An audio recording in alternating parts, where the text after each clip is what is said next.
Hello and welcome back to the Watford Way. We're here with the news tonight. Of course, it broke on Twitter at around 5 p.m. this evening. Claudio Ranieri is the new Watford Football Club manager. Get your reactions in the live chat. I'll be reading out some of your comments. I'll be here for around 15 to 20 minutes talking about the news. We'll get up the statement that Watford posted on the club website. Rudy's in chat. I see Andrew in chat as well. Thank you very much for joining, guys. Really appreciate it. There he is, the beautiful man. Dilly ding, dilly dong. Claudio Ranieri is, of course, a new Watford manager. They went on to say that Watford are delighted to confirm the appointment of Claudio Ranieri as the club's new head coach on a 2-year contract.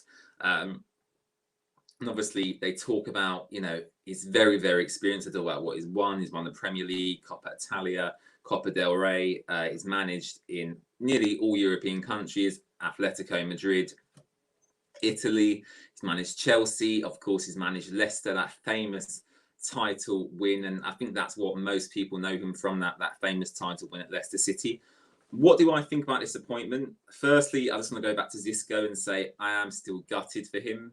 He actually did an interview earlier today, Xisco, on Instagram. I don't know if any of you tuned into that, but it was a really, really good interview. I don't know who it was who did it. I don't think you can even go back and watch it.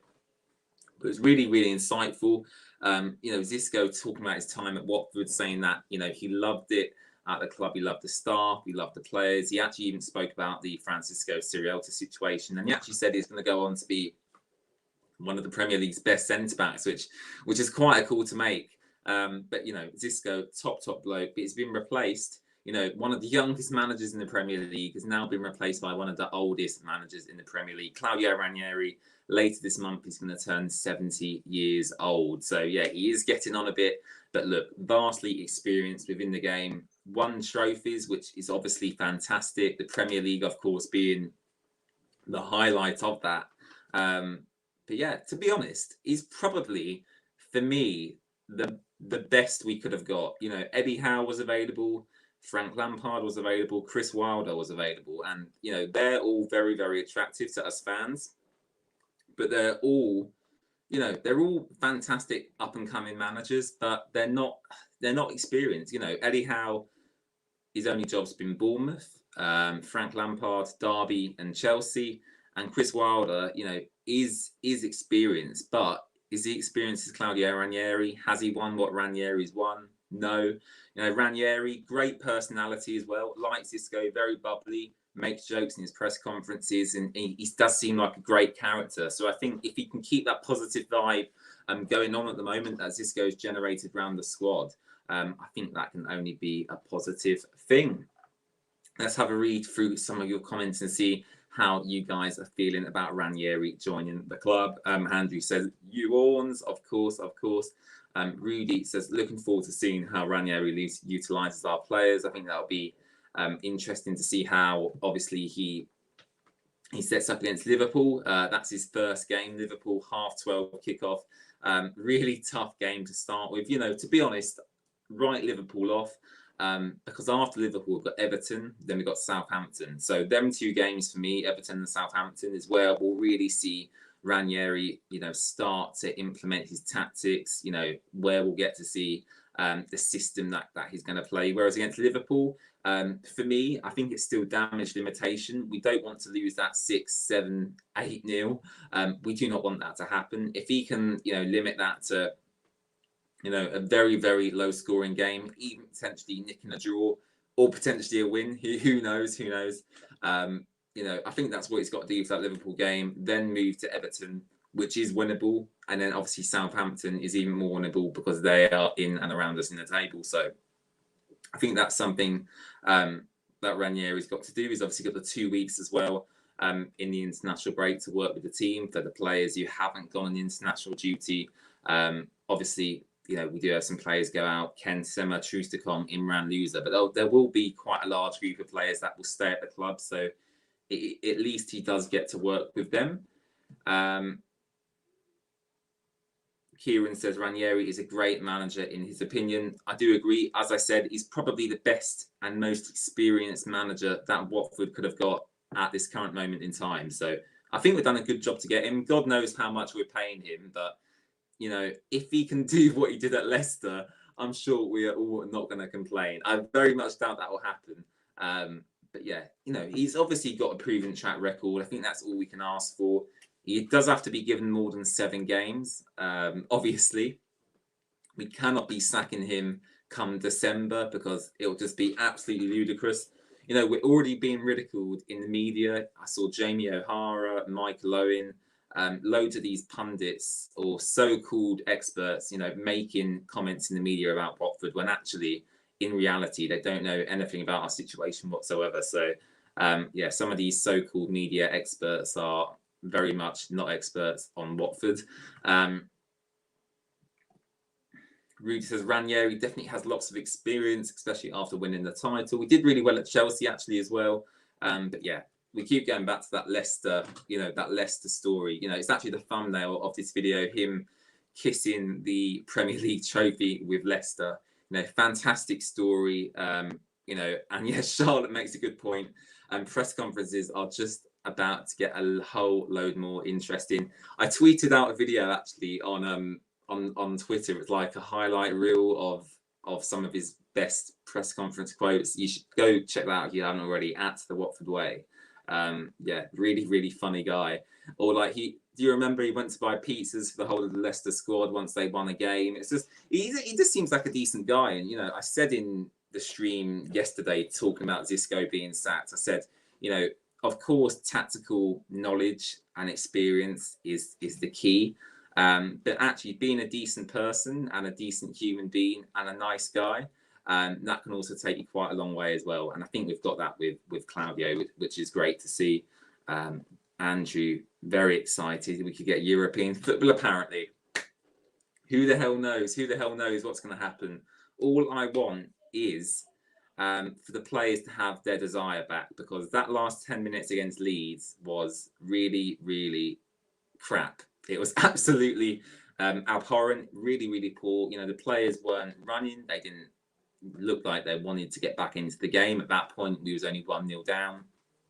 If he can get the desire back, the work rate back, if he can sort out the midfield situation, because, you know, I think that's a key issue. The midfield looks so open, and, you know, Sissoko seems to be our only midfielder. Kuchka, Tufan against Leeds, very poor.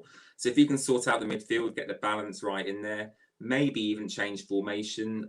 Obviously, at Leicester, he played variations of a 4-4-2 system. He might implement that at Watford. We don't know how long Josh King's going to be out injured. Peter Atebo's injured as well. There's lots of, you know, factors that will determine what system he's going to play. I don't think the 4-3-3 is the way to go forward, though. I think it leaves us too exposed. It obviously benefits the wing players. You know, Ismail Assar and Dennis definitely benefit from the 4-3-3 system, but I just don't think in the Premier League we can do that, because teams will match us up, and in the Championship we had the better quality of player, so it didn't matter if teams matched us up with our system, because ultimately we had a more talented squad. Whereas in the Premier League, you know, we're coming up against Leeds, who did match our system, and they were just absolutely fantastic, and we couldn't cope with it. So I think a change of system is necessary. Whether we'll see the 4-4-2 or not, we'll have to wait and see. But we will see, obviously, at the Liverpool game, which is very exciting. Adam says he's very happy about it. Best we could have brought in, as I said, absolutely agree with that. I think we could have a much better chance of not getting relegated. If all goes well, we could end the season on 40+ points. And what I say is, you know, you just have to keep, you know, essentially on that point per game. So 38 games in the season, if you can get 38 points, you know, you pretty much can stay at 38 points. I think 38 points in the last 20 years has kept teams up 18 times, 17 times, something like that. So we've kind of got to just stay on that baseline. If we can stay on average a point per game, that's really what we should be aiming for. Obviously, a win against Liverpool would be great to start with, but I'm not expecting a lot from that game. As I said, you know, the Everton, the Southampton games, are going to be real key to see how he's going to implement his system at Watford. And as Rudy says, the formation is going to be key as well. Hopefully the players' morale will improve. I actually think the players' morale was good under Xisco. I just think that Xisco tactically was very inept, very inexperienced. Obviously he only had one job previous to Watford at Dynamo Tbilisi, and he won the league with Dynamo Tbilisi as well. But coming into the Premier League was the first real tough challenge that Xisco faced. And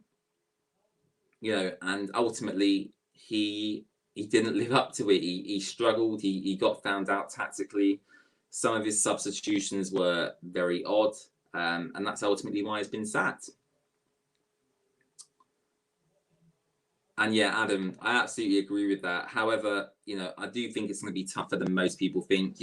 It's going to get worse before it gets better. The running we've got's very, very tough. Liverpool's just the start. Everton, Southampton is okay. And then we've got Arsenal, United, City, Chelsea, Manchester City, Leicester City. It's just Manchester United as well. It's just insane, absolutely insane. I'm actually going Arsenal away on, I think, 17th of November, so I'm really looking forward to that. But yeah, ultimately, we're all just looking forward to this first game of Claudio Ranieri's tenure against Liverpool. Very, very exciting stuff. How we'll line up in that game, I have no idea whatsoever. He could drop Sarr for all we know. We literally have no idea. I'll just get up something else actually, because Watford did post this on Twitter just before I went live. I don't know if I can get this up. Here we go. Just a bit more news for you on who actually Claudio Ranieri is going to bring in with him. So obviously Ranieri's joined, and when a manager joins a club, usually you'll see a big exodus of staff that have worked with Xisco. But actually, it seems like the majority of staff have stayed at Watford. Claudio Ranieri only bringing 3 people with him. So I'll get that up on screen for you now. And here they are. So Claudio Ranieri here. It says Watford is pleased to announce that Paolo Bennett, Carlo Corniaccia, and Carlo Spinanogli, I hope I pronounced them correctly, will join head coach Claudio Ranieri as new backroom members, and 2 of them to be assistant coaches, and one of them arrives as a fitness coach. So really not too much there that's been changing in terms of the coaching setup at Watford. Ranieri just bringing in a couple of his previous staff with him. What I would say about Ranieri as well is, before I head off, because I don't want to sit here repeating myself, he did have a lot of offers, according to Fabrizio Romano, from clubs in Italy. He was very much a wanted man, and it was his decision ultimately who he went to. And he's come to Watford. He's returned back to the Premier League. He obviously feels he still has something to prove. His tenure at Fulham didn't go to plan for a number of reasons. It's very funny, because if we can get the Claudio Ranieri from Leicester, obviously that's what we're all hoping for. That's what we all want. I highly doubt that will happen. But if we can get somewhere in the middle between Leicester and the Fulham Ranieri, I think we'll be just fine. And look, as we've said, as long as Watford, come the end of the season, finish 17th or above, we will all be very, very happy. Will that happen under Ranieri? Will we change manager again? We literally don't know what's going to happen under the Pozzos. But it just has annoyed me today. I keep coming back to this. The media reception to our sacking of managers is ludicrous. I understand it, because it is ludicrous.